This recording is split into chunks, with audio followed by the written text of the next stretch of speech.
দুপুরবেলা গরম গরম ভাতের সঙ্গে মুসমুসে এরকম কালাই বড়া খেতে কিন্তু অসাধারণ লাগে। হ্যালো, আসসালামু আলাইকুম। আই হোপ সকলে অনেক বেশি ভালো আছেন। আল্লাহর রহমতে আমি অনেক বেশি ভালো। আজকে অল্প সময়ের মধ্যে দেখাবো কিভাবে মুসমুসে কালাই বড়া বানাবেন। প্রথমে আমি কালাই বড়া বানার জন্য 2 রকমের ডাল ব্যবহার করেছি। আগের রাতে আমি 1 কেজির মতো খেসারি ডাল ও হাফ কেজির মতো মসুর ডাল ভিজিয়ে রেখেছিলাম। একদম পানি পাল্টে ভালোভাবে ভিজিয়ে রেখেছিলাম আর ডালটা অনেক বেশি ফুলকো ফুলকো হয়েছে। পরের দিন সকালে আমি আবারও পানি পাল্টে নিয়ে খুব ভালোভাবে ডালগুলোকে পরিষ্কার করে একটা ব্লেন্ডার জারে আমি মোটামুটি আধা ভাঙা করে নিয়েছি ডালগুলোকে পেস্ট করে। কালাই বড়া বানানোর ক্ষেত্রে কখনোই ডালগুলোকে মিহি পেস্ট করবেন না, যেখানে শিলপাটাই হোক অথবা ব্লেন্ডার জারে মিহি পেস্ট করবেন না, আধা ভাঙা রাখবেন, তাহলে কিন্তু দাঁতের নিচে পড়বে, খেতে কিন্তু অনেক বেশি ভালো লাগবে। আধা ভাঙা করে আমি সবগুলো ডালকে পেস্ট করে নিয়েছি। তারপর বড় একটা বাটির মধ্যে ডালগুলোকে নিয়েছি। তারপর প্রথমে আমি 1 কাপেরও বেশি দিয়েছি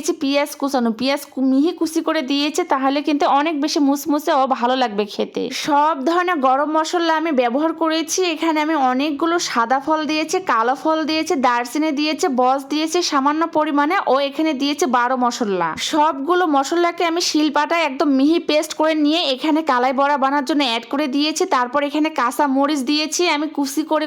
ঝালের পরিমাণটা আপনাদের টেস্ট অনুযায়ী বাড়িয়ে বা কমিয়ে দিবেন। তারপর এখানে আদা রসুন জিরা পেস্ট দিয়েছি পরিমাণ মতো। আমি যেই রকম ডাল নিয়েছি সেই অনুযায়ী মশলার পরিমাণটা বাড়িয়ে বা কমিয়ে দিয়েছি, আপনাদের পরিমাণ মতো অ্যাড করে দিবেন। তারপর সবগুলো উপকরণ হাতের সাহায্যে ভালোভাবে মিক্সড করে নিয়েছি। এই মিক্সড করার পর আপনি বাটি ভর্তি করে ফ্রিজে রেখে আপনি 1 মাসের মতো খেতে পারবেন, কোনোই সমস্যা হবে না। আমি আজকে প্রায় 1.5 কেজি ডালের কালাই বড়া বানাচ্ছি, এই জন্য আমি সবগুলো মশলা উপকরণ ভালোভাবে মিক্সড করে আমি একদম সাদা বোলের মধ্যে ভর্তি করে আমি ফ্রিজে সংরক্ষণ করব মোটামুটি 20 থেকে 25 দিন। বাকি কালাই বড়া ভাজার জন্য প্রথমে একটা বোলের মধ্যে আমি পরিমাণ মতো কালাইগুলো নিয়েছি। তারপর এখানে আবারও এক্সট্রা করে আমি পেঁয়াজ কুচানো দিয়েছি। পেঁয়াজ কুচানো পরিমাণটা একটু আমার কাছে বেশি হলে ভালো লাগে, এই জন্য আমি পরিমাণটা বাড়িয়ে দিয়েছি। তারপর এখানে কাঁচা মরিচ কুচি দিয়ে সবগুলো উপকরণ ভালোভাবে মিক্সড করেছি। কালাই বড়া আমি গোল গোল শেপ করে মুসমুসে করে রান্নার রেগুলার তেলে এপাশ ওপাশ মুসমুসে করে ভেজে নিয়েছি। তারপর আমি গরম গরম পরিবেশন করেছিলাম। একবারে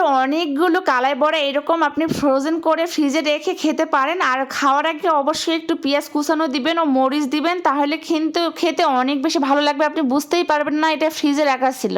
গরম গরম ভাতের সঙ্গে এরকম মুসমুসে কালাই বড়া কে কে পছন্দ করেন অবশ্যই কমেন্টে জানাতে ভুলবেন না। আমার তো অনেক বেশি পছন্দ, আমি বানানো মাত্রই আমার বাসার মানুষরা খায় শেষ করে দেয়, এত বেশি মজার হয় খেতে। আমার ফুল ভিডিওটা যদি কারো কাছে ভালো লাগে তাহলে অবশ্যই বেশি বেশি করে শেয়ার করে আমার পেজের পাশেই থাকবেন। আর কে কোথা থেকে আমার ফুল ভিডিওটা দেখলেন অবশ্যই কমেন্টে জানাতে ভুলবেন না। আজকের মতো সবাই ভালো থাকবেন, আল্লাহ হাফেজ। আমার জন্য অনেক বেশি দোয়া করবেন।